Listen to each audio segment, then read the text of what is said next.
So now we're going to talk about the horizontal lathe. Horizontal because the spindle is in the horizontal attitude. Right now we're going to look at how we select feeds and speeds on this machine. With the different materials, different depths of cuts, feeds and speeds are critical to a good finish, being able to satisfy tolerances. So we have three areas on this machine. Up here on top, we have how we select our RPMs, how fast this chuck will spin. Okay, and we have 12 speed ranges, or 12 speeds we can select from 2,500 down to 40 RPM. Okay, and to do that on this machine, and most machines are a little bit different than each other, but on this, on this particular machine, we would push these knobs in, and we have three lines which select a range, okay? And we have a white dot here, so if we wanted the high range, we would push this in, turn it over, and then on that range we could have 1,200, 800, 1,700, or 2,500, and that would be directed by this knob right here. We would select one of these columns, and that would give us, right now, because we're on high range, we're all the way over to the right, we would be running at 2,500 RPM. Now, just like on a bicycle or in a car, high RPM gives you a lot of speed, but it doesn't necessarily give you much power. So if you needed power for either a heavier cut or tougher material, you drop it down into either the mid-range or your low range, and then right now we're on 125 RPM, which gives us a lot more power for heavier cuts and tougher materials. Okay. Typically in this class we run in the middle range. We max at 540 just for safety precautions. Things happen a lot faster at 2,500 RPM than they do at 540. And with us really cutting only aluminum, that suits our needs just fine. But there are plenty of reasons why you need to run at 2,500, as well as plenty of reasons why you need to run at 40. But that's going to depend on the material that you're cutting and the depth of cut, the tools you have available to you. So we're going to select that middle range, and right now we're on 540. That's where we'll be doing our work today. Now that's speeds. The other part of the equation is feeds. That's how many thousandths of an inch on a lathe that your tool will progress along the part, whether it's on the diameter or on the face, per revolution, okay? And we use a chart down here for our feeds down here, and if you look, we have 1, 2, 3, 4 dials down here. ABC, RST, WXY, and then from 1 to 8 on this dial.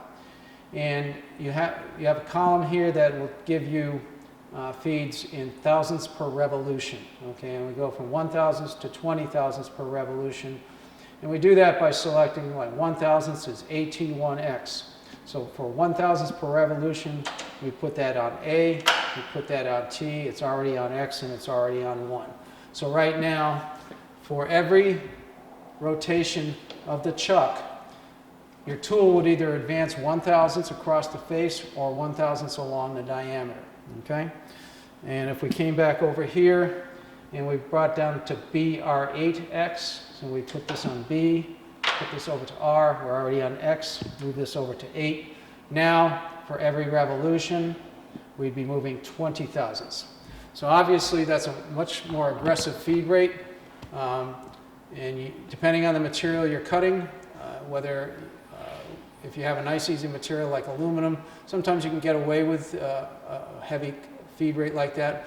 Especially comes in handy when you're roughing. And in all machining, there's two basic phases. You rough and you finish. Okay?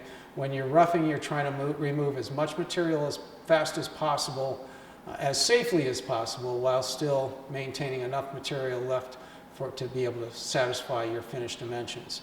The finish process is when you proceed a lot more carefully and with the intent of being accurate and leaving a good surface finish.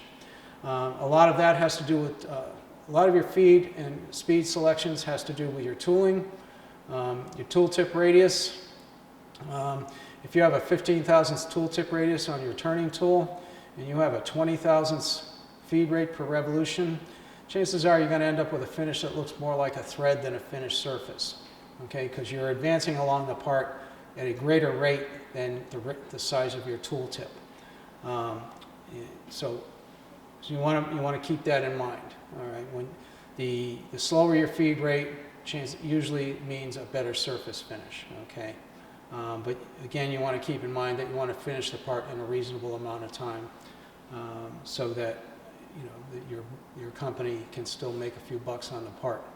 If this is for in your garage, who cares, right? You can take the time you want and take a break for the football game.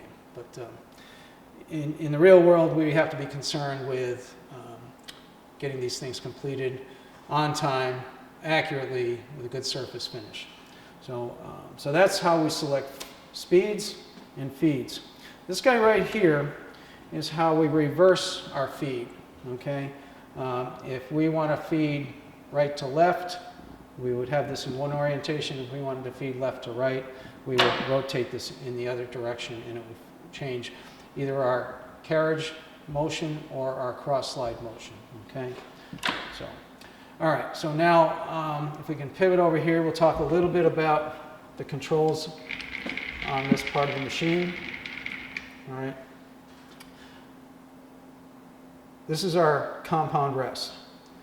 We have graduations under here. These are in degrees, so we can turn this on any degree we want, and then we can create an angled surface, which will move the cutting tool along and create an angled surface. Okay, this is our cross feed.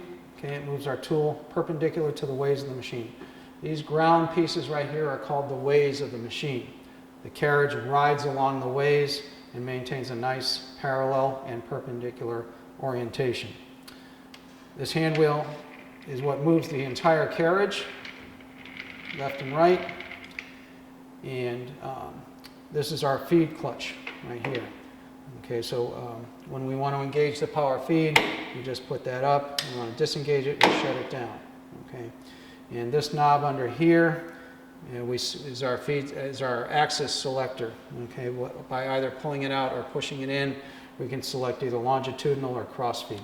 Okay, this is our tailstock. This is what holds centers or drill chucks, what have you. We won't be using this today. So right here, this is called a 3-jaw chuck or a universal chuck. Okay, the jaws on this move in. They're synchronized. They're tied together, so they move in and out as one. Okay, they come together centered in the middle. So when you chuck up a part, it will be relatively centered. And when I say relatively speaking, because their accuracy is not really great. It's probably anywhere from 5 to 10 thousandths concentricity. So when you're making a part in a 3-jaw chuck, you want to do as much work in one setup as you can. Okay, I'm going to get my piece. Okay, so all right, so again, when we get our piece, we want to do a quick inspection to make sure that it's the right material for your job and it's the right size that you can actually make the part out of it. So you don't want to get halfway through a job and realize the piece you selected was ½ an inch too short. So that being said, if you notice, this is a chuck key, and when you're running on a machine, this becomes part of your hand. Okay, you don't want to do this and walk away from the machine and then forget and turn the spindle on and have that go flying and feed this to the guy behind you for breakfast. You won't be happy. All right, so this goes in here, and as you can either open or close it, and all the jaws move in unison. Okay, so what you're going to do is you're going to open it up to accept your part. Okay, so now this will fit in. But you also want to be careful as you're closing it. You want to give it a little bit of wiggle to make sure that it's going to find its own center properly. Okay, and if I turn this on, This machine has an integral safety feature. This guard has to be closed to turn the spindle on. Here's our spindle on. Okay, as you can see, it's running, but it's not running real good. So the idea would be to create, hang on a second. If you could, the idea would be to create all of these diameters, start to finish, before you took it out of the chuck. That way there it would guarantee that they are all concentric to one another. Okay? This machine has a foot brake down here. You always want to, if the machine has a brake, you always want to use it because that will stop the spindle instantly. If there's a problem on the machine and you just use the spindle off lever, that problem continues. If you're tied up to the machine, it's going to continue to pull you into the machine. If something's going bad on your part, when you shut it off, it continues to go bad. So always, if you have it available, always use the brake to stop that spindle instantly. It's your best friend, okay? So now, I told you I wanted you to wiggle that part around a little bit, because what can happen if you're not paying attention, okay, and you just chuck that part up in there, oh, I got it nice and tight, right? Come over here, and you can see that it's not being held. And if you were to put a tool to that, that piece would go flying across the shop. Or even if you just turn the machine on, it might come flying across the shop. Okay, so you want to make sure that when you chuck up your part, you've got it in there nice and solid. Okay, so we're going to do that. We're going to chuck up our part. Give it a little wiggle and tighten it up.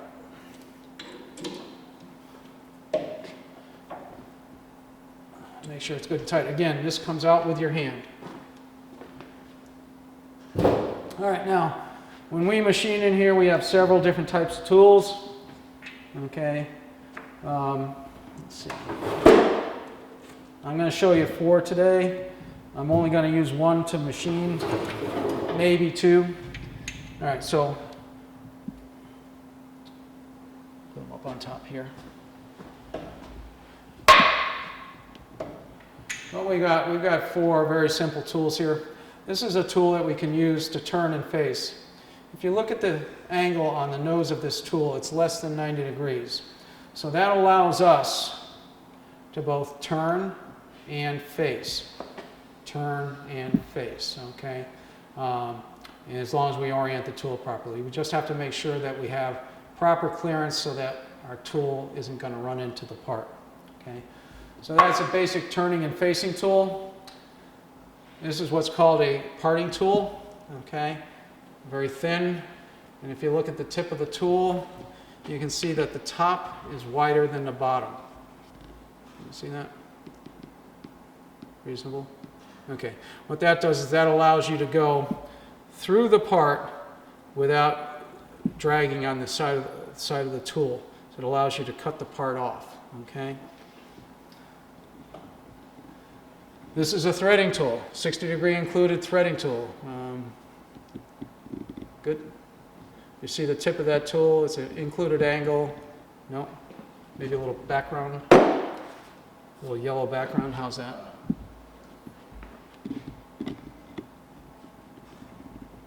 Okay, you can see on the tip of that tool it's 60 degrees included.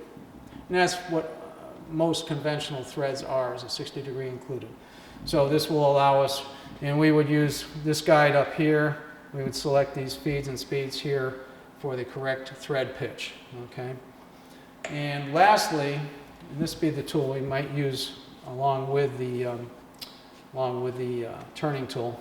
This is a contouring tool, and basically this is a radius tool, and we can put a radius on the part. If so, you know, and you can get these ground to any configuration you want, okay?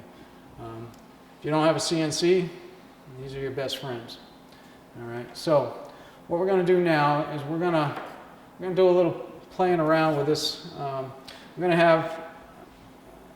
to show you a couple of things. On the turning tool, I don't know how close you can zoom into this. Around the edge of this turning tool, there's a little groove, kind of a concave groove. And that's your chip breaker. What that does is, as the metal comes down, it forces that metal to curl, okay? And that should control the chip, okay? So I'm going to show you a couple things by hand on how a proper feed rate or an improper feed rate can affect the way the chip comes off your part, okay? Because what can happen, and there's all different kinds of chip breakers and that control the chip. This is just one. But what can happen is with a wrong feed rate, you can actually essentially overpower that chip breaker, and you'll get ugly chips that can be dangerous and hot and all of that. So I'm going to load this tool on. What we got here, this is an Aloris tool post or a quick change tool post. Okay, this is a gib that moves up and down with this handle, and that just makes it wider, but you still have a parallel surface. And you have a dovetail. I'll hold it this way. You have a dovetail that drops onto that mating dovetail there, and you just drop that on like that. And you make sure that's nice and tight. Okay. Excuse me. So now what we're going to do is we're going to play around a little bit. What I will show you is one thing that's important with your tools. This is called a dead center, by the way. Okay, and it's just a center that's again a 60-degree included angle. And that's going to go in the tailstock. Now this is a Morse taper, unlike the mills, which have an R8 taper. This is a Morse taper, and they have a mating taper on the ID of this quill. You just snap it in there like that. You can take your tool, put it over there, and you can bring this up. And you can check the center line of your tool.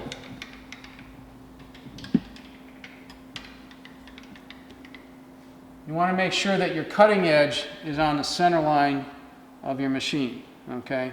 If you don't, your cutting action is going to be inefficient, and when you're facing, if it's either high or low, it's going to leave material in the center of the part, okay? And I can show you a little bit about that in a minute. But right now, this looks to be reasonably good. Might be just a little bit high. There's an adjustment here. If we look, you have a lock nut and you have an adjuster nut. So I'm going to lower this down a little bit. That looks better, okay? Now, for safety's sake, you want to remove this dead center, because I can't tell you how many people forget it's there and put that point into the back of their hand. So you're just going to back this off and it will pop out. Keep your hand underneath it so it doesn't pop out and damage the center, just like that, okay? Now, I'm going to come over here, and we're ready to go. Okay, we've checked center line of our tool, and we're going to turn our spindle on. Right now we're running at 540 RPM.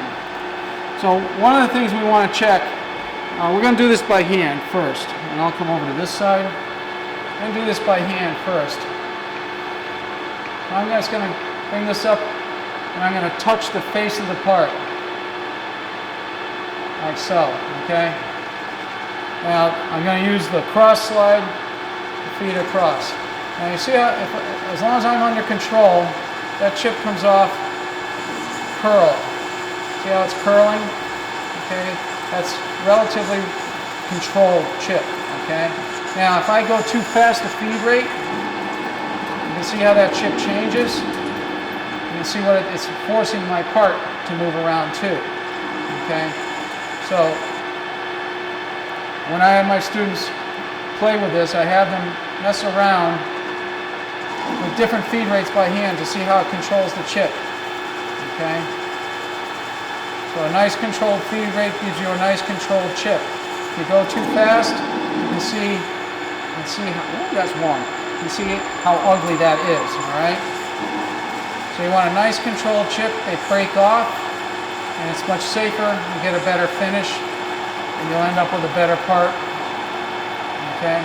So what we want to try and do is we're going to try to duplicate a feed rate That's going to give us that nice controlled chip. All right. So what we're going to do, we're going to come this down here is our feed rate, our feed engagement level. Okay. So when we lift this up, it's going to do one of two things. It's either going to start our cross slide feeding, or it's going to start our carriage feeding. So we want to know what that is before we do that. Under here, there's a little plunger. If I pull it out like that, that selects this axis. So I'm going to engage the feed, and you can see, well, right now, that's a rapid feed rate, okay? Right now, we've got that on 20, okay? So you can see that's a very rapid feed rate, okay? Now, if we come over here and we take 10 or 15 thousandths, you can see that chip is not very controlled. You can see the chip is coming off. It's long, it's stringy, it's going to be hot, it's going to be uncomfortable, all right? Now you'll probably also notice that as the tool progresses along the face there, and I'll do this again so you can watch, the chip changes, and it will change no matter what feed rate we select when we're facing. And that's, if you keep in mind pi, which is what, 22/7, 3.1 something or other, that's times the diameter is the circumference. So as the tool progresses across that face, that circumference gets smaller and smaller, which means with each revolution we're removing less and less material. So the chip, when we're facing, the chip is going to change simply because of that. When we're turning, it remains constant. Okay, so now when you get into the CNC world, the CNCs, you program in a constant feed rate per revolution. It's a surface feet per minute rather than a feed per revolution. So that controls the feed rate across there, so you have a nice controlled chip. The same amount of material is removed each time. So great, it's a nice, far more accurate and much more controlled. All right, so you could see, I'm going to do this again, and so that you can see how the chip changes as the tool progresses. You see how that chip is there. Now watch as it gets closer to the middle. You see how that chip changes now? It's long and stringy. Now it's starting to curl and pop off. Okay? And that's simply a factor of the diameter that it's cutting. Okay? So that's a good demonstration on that. Alright. Now, I'm going to select a different feed rate because right now we are on BRX8. If we go down here, BRX8 is 20. Well, I want a more controlled feed rate, so I'm going to select maybe, let's select 5. Okay, so if we go here, 5 is AR1X, so I'm going to go to A, we're on X, going to go to 1. So now we're going to select a different feed rate. Going to move the carriage over a few thousandths, probably about 20 thousandths. Now you can see that's a much more controlled. You can watch how the chip comes off. It's more controlled. It's safer. We're going to get a better finish, okay? Now, somewhere in there is a middle ground, depending on whether you're roughing or finishing, depth of cut, type of material you're cutting. There's a lot of variables. But what I have my students do is I like to have them play around by hand. You can see how the different feed rates affect the way the chip comes off the part, how the finish is affected. We're going to do the same thing on the OD, all right?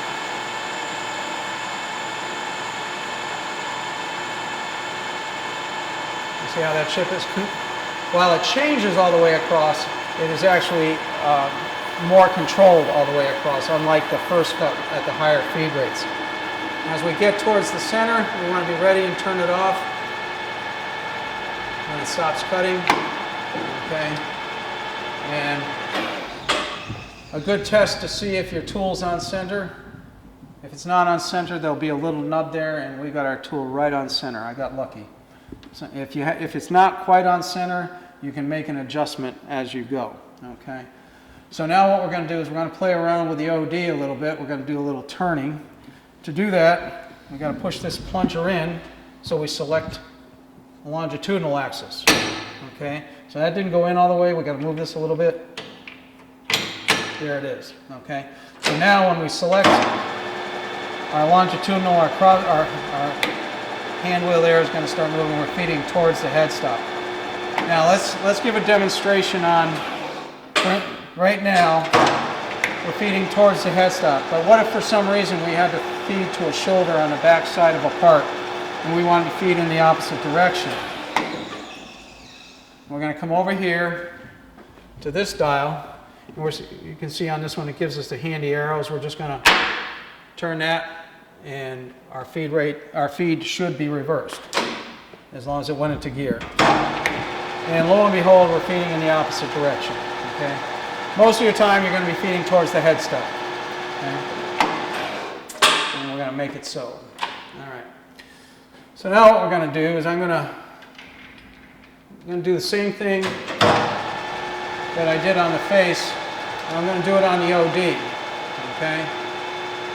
I'm going to come over here and I'm going to feed in a few thousandths. I'm going to feed by hand. First I'm going to try to do is I'm going to see if I can create a controlled chip. It's not too bad. It's difficult to do because the carriage, you're moving a lot more weight. It's hard to have it maintain a consistent feed rate. But now if I get more aggressive, you can see how that chip comes off differently. And what you're essentially doing there is overpowering that chip breaker that I showed you earlier. The tool does not have the time to control that chip, so it has to force the material out and away. Okay, and you can also see where I started earlier, even though it was by hand, it's a much nicer finish here than it is when I got more aggressive. Okay, so what we want to try and do is we want to try and duplicate a nice feed rate. So I know that we've got a pretty good feed rate selected at 5 thousandths per revolution. We're going to come back in here and we're going to take a chip. I'm going to get back over where we were. You can see that's a nice controlled feed rate. Now if you're roughing, you might want to have a more aggressive feed rate. But with a controlled feed, not by hand, you can see how that chip is curling off there nicely. Okay? That's controlled, as opposed to a more aggressive feed rate where it was being forced past the chip breaker. Okay? All right.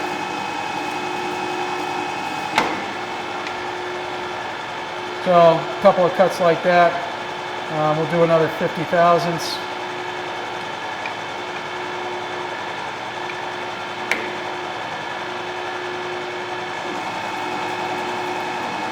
Now that's a 50 thousandths cut.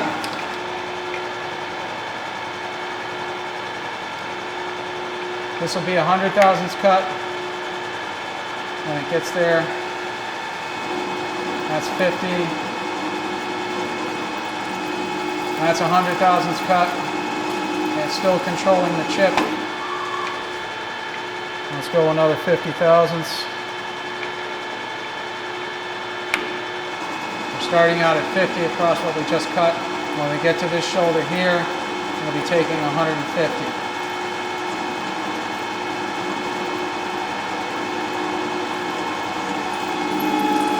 You can hear the machine is laboring a little more. This is when you want to take a look at your chip, your finish.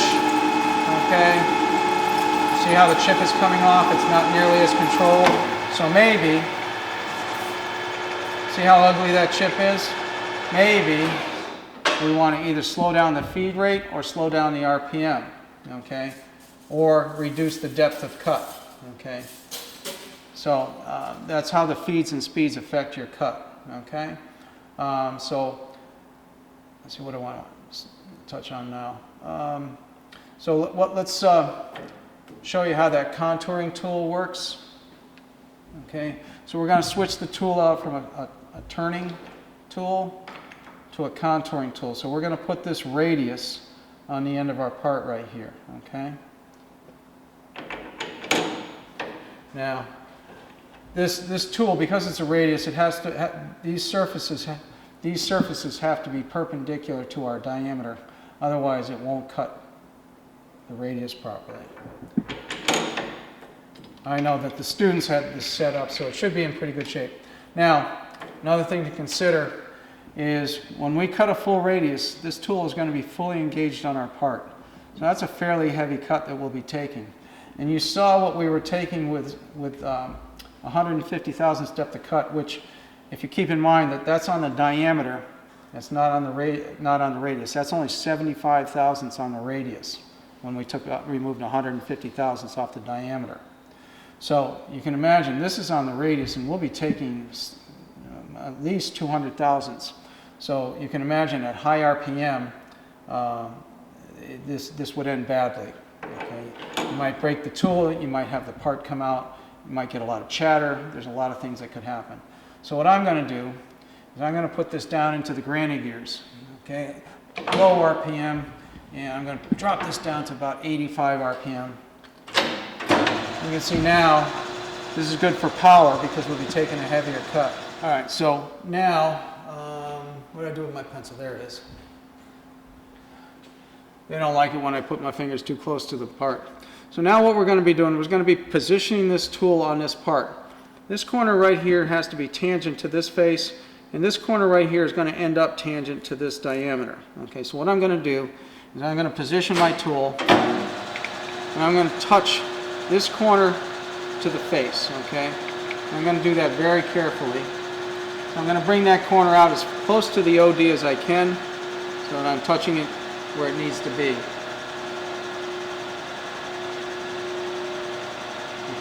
Okay, before I do that, right now I can see this is running out, so I want to get a good diameter there. If you can bear with me for about 60 seconds. Just do this.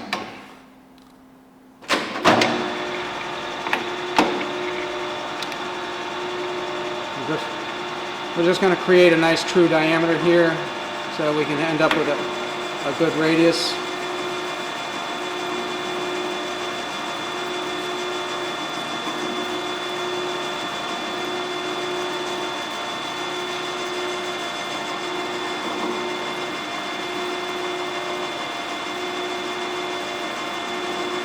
All right.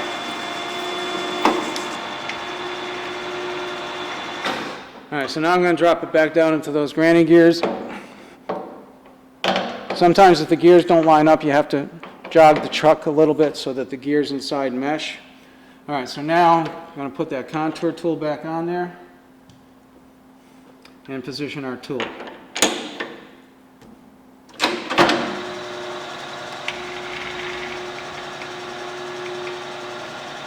And again, we're going to put the corner of the tool as close to this corner as we can while still allowing it to touch that face.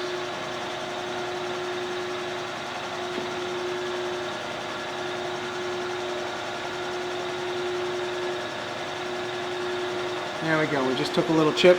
Now I'm going to feed, because all of this carriage is a lot of mass, I'm going to use the cross slide to feed my tool in as opposed to trying to feed this entire cross slide in. I have a lot more control.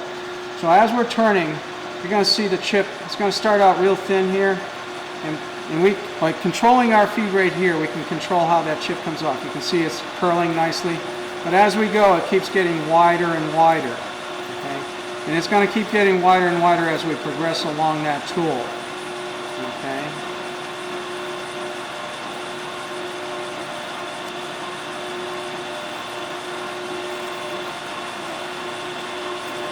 Now, if you have trouble seeing something, you can always just stop it, clear the chips. Now you can see again. Go back in. Keep that chip curling so you maintain a decent finish. Now you hear that noise? That means the part's vibrating a little bit. So what I'm going to do, we're in 85, I'm going to reduce that RPM down to 40. See if I can make that vibration go away. And it's not going to go away on me. So one other thing we can do,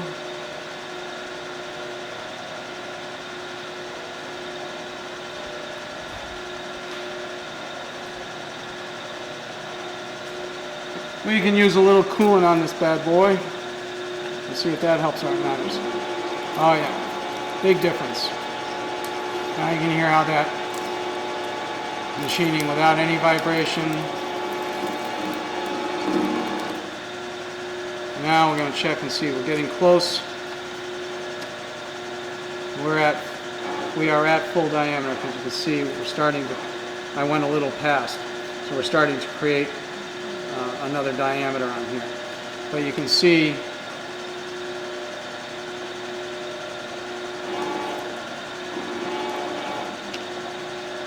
we've just created a nice full radius on this, the front nose of this part, okay, using that contour tool.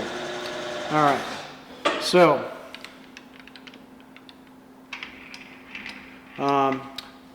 we don't get into threading in this, so I'm not going to try to show you that. What I can show you is that we have, let's see, we can show you a hard stop, how that's being done. I'm going to show you now how to set a hard stop, so that an accurate hard stop, so we can create a shoulder like we do on these parts here. For instance, when we cut this diameter and this angle, this diameter is created at the intersection point of this diameter and that angle. So we have to be able to rough that diameter in to that precise point, so that when we turn the compound, we can feed that compound along that angle, and because we also have a dimension at the end of the angle that we hold. So I'm going to show you how to satisfy and I'm just going to use a 1-inch dimension to satisfy a very accurate shoulder. Okay. On our lathe, we have our hard stop here. Okay, and this is held in place by a couple of Allen screws, and this this rod comes in contact with a bump on the carriage, so that when our carriage comes down and it hits that hard stop, obviously it's going to stop there, and it's going to stop there every time as long as you tighten this properly. So a couple things, we can use the feed. We can engage the feed. Of course, it's crawling around here in real slow motion, but and I don't want to wait.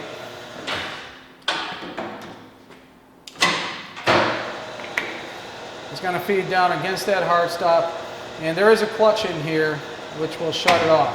Okay, but things mechanical break, and sometimes if you don't have these tightened up, it can move that hard stop. So what I like to do, once I set my hard stop, I'm going to bring it down close by hand, then I'm going to shut my feed off, and I'm going to bring it up against that hard stop by hand, okay, to make sure that I stop carefully and accurately at each time. So now, I'm going to put my turning tool back on, and I'm going to create a diameter. And I've got a 1-inch gauge block here, okay, 1 inch. And I'm going to create a 1-inch shoulder from the face of my part. So in order to create a hard stop accurately 1 inch from the face, we have to first position our tool against the face of the part. So that's what I'm going to do. I'm going to come over, and I'm going to bring my tool up, and I'm going to gently touch it. Because if you don't do it gently, a couple things can happen. Depending on the material, you could either break your carbide insert, or this being aluminum, if you push it hard enough, that tool can actually penetrate the aluminum a thou or two, and which will change your dimension. If you're trying to hold plus or minus half a thousandths, and you push that tool into your part a thousandths, you've blown your tolerance. So now we'll be moving around. Okay. Once we do that, we have to position the hard stop in our gauge block. So right now, we've got our tool positioned against the face of our part.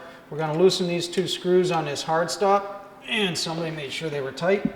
There we go. Or I guess maybe I'm getting old, I don't know. There we go. Yeah, no maybe about it. I am getting old. All right, here we go. All right, so now our hard stop is loose, and we can move that back and forth. So what I'm going to do is I'm going to move it up close to that bump. We'll move it up close to that bump, but we don't have to get it right against it just yet, because this is a micrometer adjustment. So now I'm going to tighten that hard stop. I'm going to tighten it very tight so that it can't move.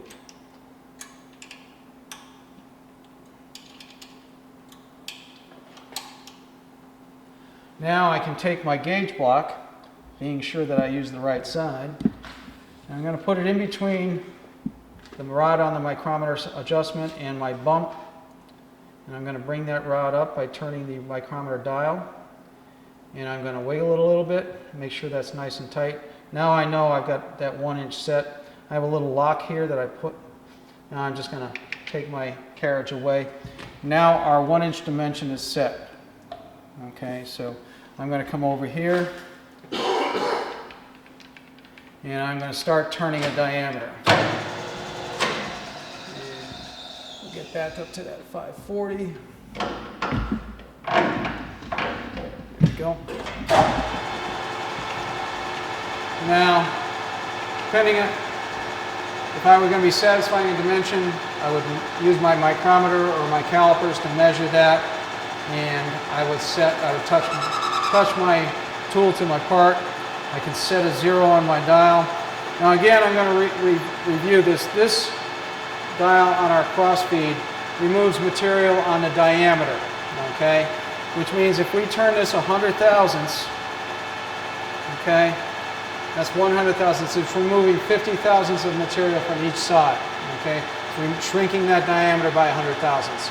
We're not feeding in 100 thousandths. We're not feeding in 100 thousandths on the radius, which would remove 200 thousandths off the diameter.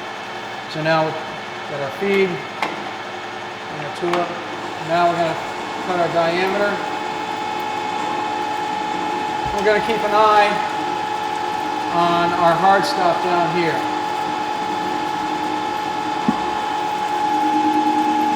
And as we get close to that hard stop, we're going to shut our feed off. And I'm going to feed up against that hard stop by hand. That way there, the machine doesn't accidentally push that hard stop because I didn't tighten it enough. Okay? So, get rid of the chips. And I'm going to take another, I'm going to go 50 thousandths at a time because that chip was kind of uncontrolled. Now those chips are popping off, they're breaking off nice, and that's kind of what you want to see.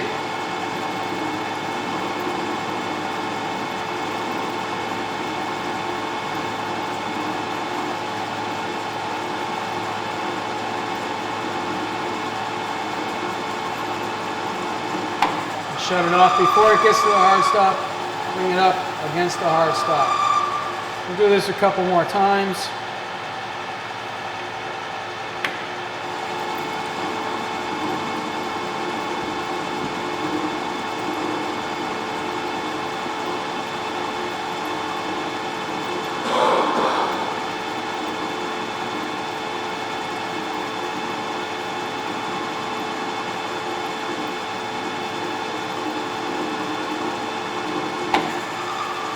Up against the hard stop. You notice I'm not pulling the tool off the part. That can create error. Okay, right now I'm on a reference point on my dial. If I were to pull my tool off of that part, that means I have to bring it back to that same point. Now I know I was on 0 there, so I can bring it back to my 0. But make sure that you have a reference point if you have to pull the tool away. And take one more cut at this feed rate. Now I'm on 50. As long as I remember where I was, I can go back to that point. But it introduces the opportunity to make a mistake by having to come off the part and go back to a certain point. So you want to reduce your chance of error.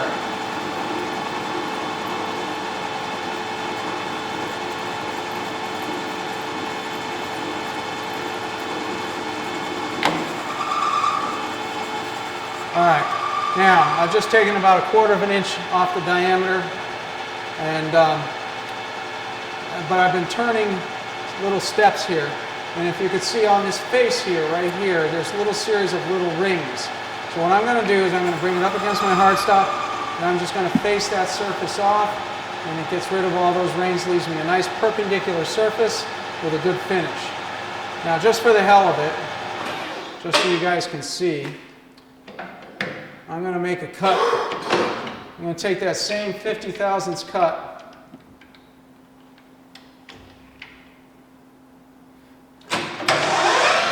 Now, instead of 540, we're rocking at 1700 RPM, okay? I'm going to move this at 50 thousandths, and let's see what happens. See if I live or die. Okay, so now you can see how much faster things happen,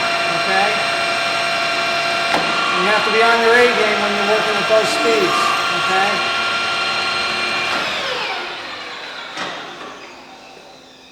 Okay, so you can see that it can be done. The machine can easily handle it. If this were stainless steel, you'd have broken the tool right off, okay? But perhaps with the different materials and the different feed rates, the different RPMs, you can rough your part a lot faster at higher RPMs, heavier cuts. I used to work with a guy who said that he keeps increasing feed rates and speed rates until something breaks, and then he backs it off a notch. I don't recommend that. I recommend a nice controlled approach. But I just wanted to show you how much faster at a higher RPM these things happen. And that's how we control. If we were to take a depth mic right now, and I don't have one set up, but we can.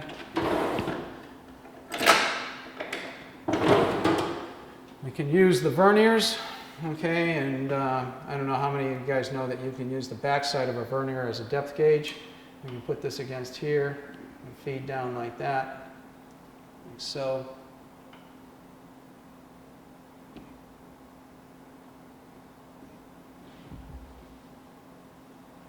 And we're right at 1 inch, okay?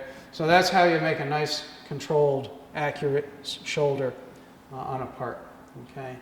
So we've shown you how to control the chip, change feeds and speeds, which is the most important thing because you're going to get controlled accuracy, good surface finishes, and you're going to work safely also.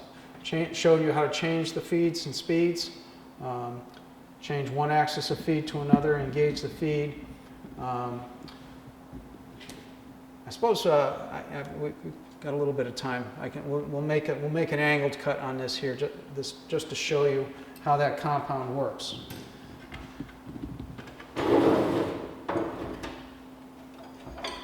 So what we're going to do now, just to give you a demonstration on the angled cut, there's 2 bolts or 2 nuts on this compound. We're going to loosen those.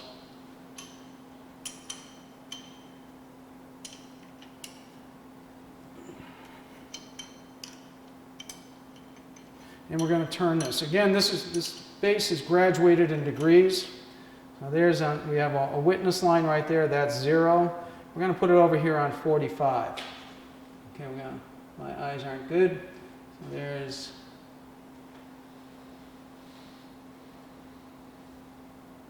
40, 45 right there. So now we have our compound set on 45 degrees. I'm going to tighten this up. And something I haven't mentioned, whether it's on the mill or the lathe, one of the key things we have to keep in mind is rigidity. If we don't have things properly tightened, properly supported, they are going to vibrate, they're going to break, and it's going to create an unsafe condition, and it's going to scrap our parts.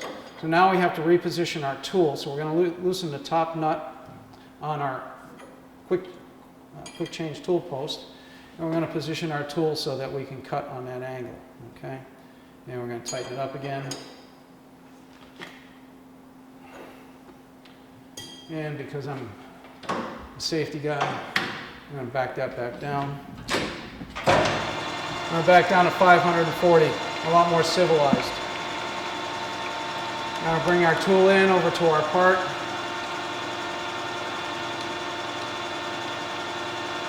Now, we're going to bring our tool up against our part. Just touch that face. Now we're going to come over and we're going to use this dial, okay? And we're just going to feed across that to create our angle.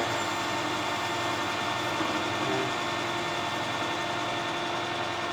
Bring it back, feed in.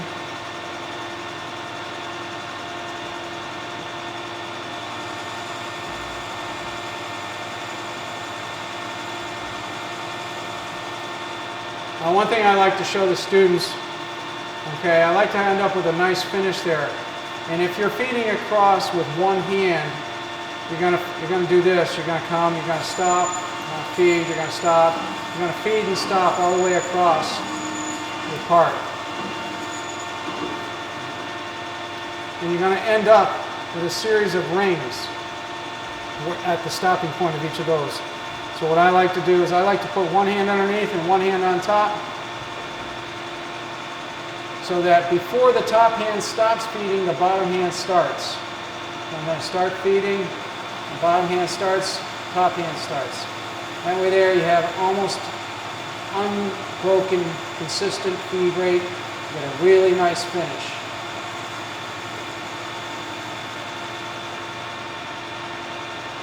Okay, and that's how we create, that's a 45-degree angle on the end of that. So this is, the compound underneath is graduated in degrees. You can set any angle you want. If you have to create a very accurate angle, you can actually put you can put a magnet on here and put a sine bar on here with size blocks, and you can down to minutes or seconds, you can get this set. So you can create a very accurate angle on here. So that's how to cut an angle. I'm showing you how to create a stop, very accurate stop using gauge blocks. There is another way. You can use an indicator on the other end, but it's a little shaky. Things tend to move easier. This is the most positive. Showing you how to change the feeds and speeds to get a better finish, take a heavier cut. Showed you the different controls on here. That's kind of it in a nutshell. Obviously there's a lot more I could show you, but we'd be here all day, and probably part of next week too. But for now, this gives you a little introduction to feeds and speeds, how they affect the cutting process, and how that affects your accuracy and your finish. You can always reach out to me via my email and ask questions if you want, as I'm sure that email will be available to you through Doreen. Okay, and we're done.